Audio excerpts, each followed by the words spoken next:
ಉಡಾಯಿಸೋ ಖಾರ ಬಣ್ಣ ರುಚಿಯನ್ನು ನೀಡುತ್ತದೆ. ಮೆಣಸಿನ ಪುಡಿ ಚಿಂದಿ ಉಡಾಯಿಸೋ ಖಾರ ಬಣ್ಣ ರುಚಿ. ಮಳೆಗೆ 7 ಜನ ಸತ್ತಿದ್ದಾರೆ ಇಲ್ಲಿ ತನಕ. 7 ಜನ. ಇನ್ನೂ ಕೂಡ 48 ಗಂಟೆಗಳ ಕಾಲ ನಿರ್ಣಾಯಕ. ಬೆಂಗಳೂರಿನಲ್ಲಿ ಭಾರೀ ಮಳೆ ಆಗುವಂತ ಸೂಚನೆ ಇದೆ. ಹುಷಾರಾಗಿರಿ ಅನ್ನುವಂಥ ಸಂದೇಶವನ್ನು ಇಲಾಖೆ ರವಾನಿಸಿದೆ. ದೃಶ್ಯಾವಳಿಗಳನ್ನು ತೋರಿಸ್ತಾ ಇದ್ದೀವಿ. ಸಾಯಿ ಲೇಔಟ್ ಬಿಡಿ, ಅದ್ರ ಬಗ್ಗೆ ನಾನು ದಿವಸ ಹೇಳ್ತಾ ಇರ್ತೀನಿ. ಸಾಯಬೇಕು ಜನ ಪಾಪ ಹಗಲು ರಾತ್ರಿ ಅಂಥ ಸ್ಥಿತಿ ನೋಡಿ. ಯಾರೋ ಅಜ್ಜ ವೆಹಿಕಲ್ ತಳ್ತಿರೋ ರೀತಿ ನೋಡಿ. ಇನ್ನು ಸಿಲ್ಕ್ ಬೋರ್ಡಲ್ಲಿ ಎಷ್ಟರ ಮಟ್ಟಿಗೆ ಅಂತಂತಂದರೆ ಅಲ್ಲಿ JCBಗಳು ಓಡಾಡ್ತಾ ಇವೆ. ಬೆಂಗಳೂರಲ್ಲಿ ಬೋಟ್ಗಳು ಕಾಣ್ತಾವಲ್ಲ, ಅದು ನೋಡಿ ಬೆಂಗಳೂರಿನ ಸೌಂದರ್ಯ ಅಂದರೆ.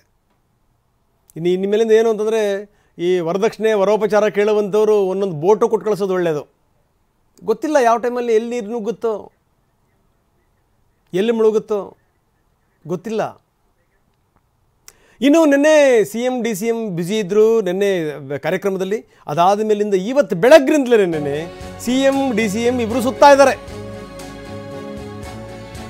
ಎಲ್ಲೆಲ್ಲಿ ಅವಾಂತರಗಳಾಗಿದೆ, ಎಲ್ಲೆಲ್ಲಿ ತೊಂದರೆಗಳಾಗಿದೆ CM DCM ಭೇಟಿ ಕೊಡ್ತಾ ಇದ್ದಾರೆ. ಬೆಳಗ್ಗೆ 11:30ಕ್ಕೆ ರೌಂಡ್ಸ್ ಹಾಕ್ತಾರೆ. ಈ ಬೆಂಗಳೂರಿಗೊಂದು ಸರಿಯಾದ ರೀತಿಯ ನೀಲನಕ್ಷೆಯನ್ನು ರೆಡಿ ಮಾಡಲಿಲ್ಲ ಅಂದ್ರೆ ಆಗಲ್ಲ. BBMP ಜಲಮಂಡಳಿ BDA ಅಧಿಕಾರಿಗಳು ಕೂಡ ಇರ್ತಾರೆ. BBMP ಈ BDA ಈ ಅಧಿಕಾರಿಗಳಿದಾರಲ್ಲ, ಅವ್ರಿಗೆ ಯಾವ ಶಬ್ದಗಳಿಂದ ಬೈದರೂ ಕಡಿಮೆನೇ ಬಿಡಿ. ಬೆಂಗಳೂರು ಇವತ್ತು ಇಷ್ಟೊಂದು ದರಿದ್ರ ಸ್ಥಿತಿಗೆ ತಲುಪಿರೋಕ್ಕೆ, ಅಧ್ವಾನದ ಸ್ಥಿತಿಗೆ ತಲುಪಿರೋಕ್ಕೆ, ತಿಪ್ಪೆ ಆಗಿರೋದಕ್ಕೆ ಕಾರಣ ಏನಪ್ಪ ಅಂದರೆ ಈ BDAನವರು ಮತ್ತು ಈ BBMP ಅಧಿಕಾರಿಗಳು. ನೇರವಾಗಿ ಹೇಳ್ತಾ ಇದ್ದೀನಿ ನಾನು. ನೀವು ಯಾರ್ಯಾರಿಗೋ ಬಿಲ್ಡಿಂಗ್ ಕಟ್ಟಕ್ಕೆ ಅವಕಾಶ ಕೊಡ್ತಾರೆ, ದುಡ್ಡು ಕೊಟ್ಟುಬಿಟ್ರೆ ಸಾಕು ನೋಡಿ, ಯಾವ ಕಾಲುವೆ ಬೇಕಾದ್ರೂ ಮುಚ್ಚಿಕೊಟ್ಬಿಡ್ತಾರೆ. ಅಂಥ ಯೋಗ್ಯತೆ ಇಲ್ದಿರುವಂಥವ್ರು ಇವತ್ತು CM DCM ಸುತ್ತಾಡ್ತಾರಂತೆ. ನೋಡೋಣ ಯಾರ್ಯಾರ ಮೇಲೆ ಏನೇನು ಆ್ಯಕ್ಷನ್ ನಾವೆಲ್ಲ ಶುದ್ಧ ಸುಳ್ಳು ಬಿಡಿ. ಯಾಕಂದರೆ ಎಲ್ಲರ ಪಾತ್ರಗಳು ಕೂಡ ಇದೆ. ಯಾವುದೇ ಸರ್ಕಾರ ಬೆಂಗಳೂರಿಗೆ ಉಪಕಾರ ಮಾಡಲಿಲ್ಲ ಗೊತ್ತಿರಲಿ ನಿಮಗೆ. ಅದು ಹಿಂದಿನ JDS ಸರ್ಕಾರ ಇರಲಿ, ನಂತರ ಬಂದಂಥ BJP ಸರ್ಕಾರ ಇರಲಿ 2 ಬಾರಿ, ಅದಾದ ನಂತರ ಈ ಮೊದಲು ಇತ್ತು ಈಗಲೂ ಇದೆ ಕಾಂಗ್ರೆಸ್ ಸರ್ಕಾರ ಇರಲಿ, ಬೆಂಗಳೂರಿಗೆ ಉಪಕಾರ ಮಾಡ್ತಾ ಇಲ್ಲ. ಎಲ್ಲೋ ಕೆಲವರು ಮಾತ್ರ ದೂರದೃಷ್ಟಿ. SM ಕೃಷ್ಣ ಅವ್ರನ್ನ ನೆನೆಸ್ಕೋಬೇಕು. ದೂರದೃಷ್ಟಿ ಇತ್ತು ಅವರಿಗೆ. ಏನು ಮಾಡಿದ್ರೆ ಏನಾಗುತ್ತೆ ಏನು ಎತ್ತ ಅಂತ. ಅಟ್ಲೀಸ್ಟ್ ಏನು ಅಂದರೆ ಒಂದಷ್ಟು ಈ IT BT ಕಂಪ್ನಿಗಳು ಬರೋಕ್ಕೆ, ಫ್ಲೈಓವರ್ಗಳಾಗೋಕ್ಕೆ ದೊಡ್ಡ ಕೊಡುಗೆ ಇದೆ ಕೃಷ್ಣ ಅವ್ರದ್ದು. ಅದು ಬಿಟ್ಟರೆ ಬರೀ ಕೆಸರರ ಚಾಟ, ಬರೀ ಗುದ್ದಾಟ, ಬರೀ ಭ್ರಷ್ಟಾಚಾರ. 40, 50, 60% ಬಗ್ಗೆ ಮಾತಾಡ್ತಾರೆ ರಾಜಕಾರಣಿಗಳು. ಬೆಂಗಳೂರು ಉದ್ಧಾರ ಆಗುತ್ತಾ? ಇಲ್ಲ. ಬೆಂಗಳೂರು ಬಹಳ ಕೆಟ್ಟ ಸ್ಥಿತಿಯನ್ನು ತಲುಪಿದೆ. ಬೆಂಗಳೂರಲ್ಲಿರೋರಿಗೆ, ಬೆಂಗಳೂರು ಬದುಕರಿಗೆ ಗೊತ್ತಾಗಿದೆ ಸ್ಥಿತಿಗತಿಗಳೇನು ಅಂತ.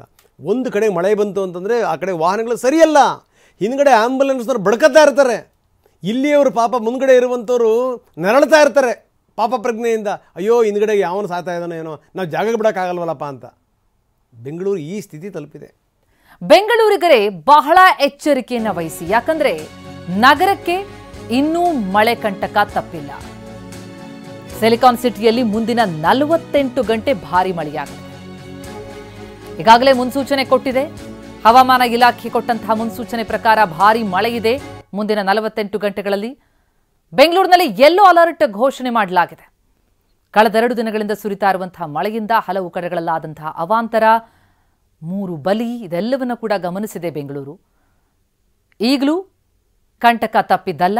ಭಾರಿ ಮಳೆಯ ಮುನ್ಸೂಚನೆ ಇದೆ. ಬಹಳ ಎಚ್ಚರಿಕೆಯನ್ನು ವಹಿಸಬೇಕಾಗಿದೆ. ಮಳೆ ಬಂತು ಅಂತಂದ್ರೆ ಅಲ್ಲಲ್ಲಿ ಮರಗಳ ಧರೆಗುರುಳುತ್ತೆ, ನೀರು ತುಂಬುತ್ತೆ, ಮನೆಯೊಳಕ್ಕೆ ನೀರು ನುಗ್ಗುತ್ತೆ ತಗ್ಗು ಪ್ರದೇಶಗಳಲ್ಲಿ. ಹಾಗಾಗಿ ಬಹಳ ಎಚ್ಚರಿಕೆಯನ್ನು ವಹಿಸಬೇಕಾಗಿದೆ. 48 ಗಂಟೆ, ಮುಂದಿನ 48 ಗಂಟೆ ಭಾರಿ ಮಳೆ, ಯೆಲ್ಲೋ ಅಲರ್ಟ್ ಘೋಷಣೆಯಾಗಿದೆ.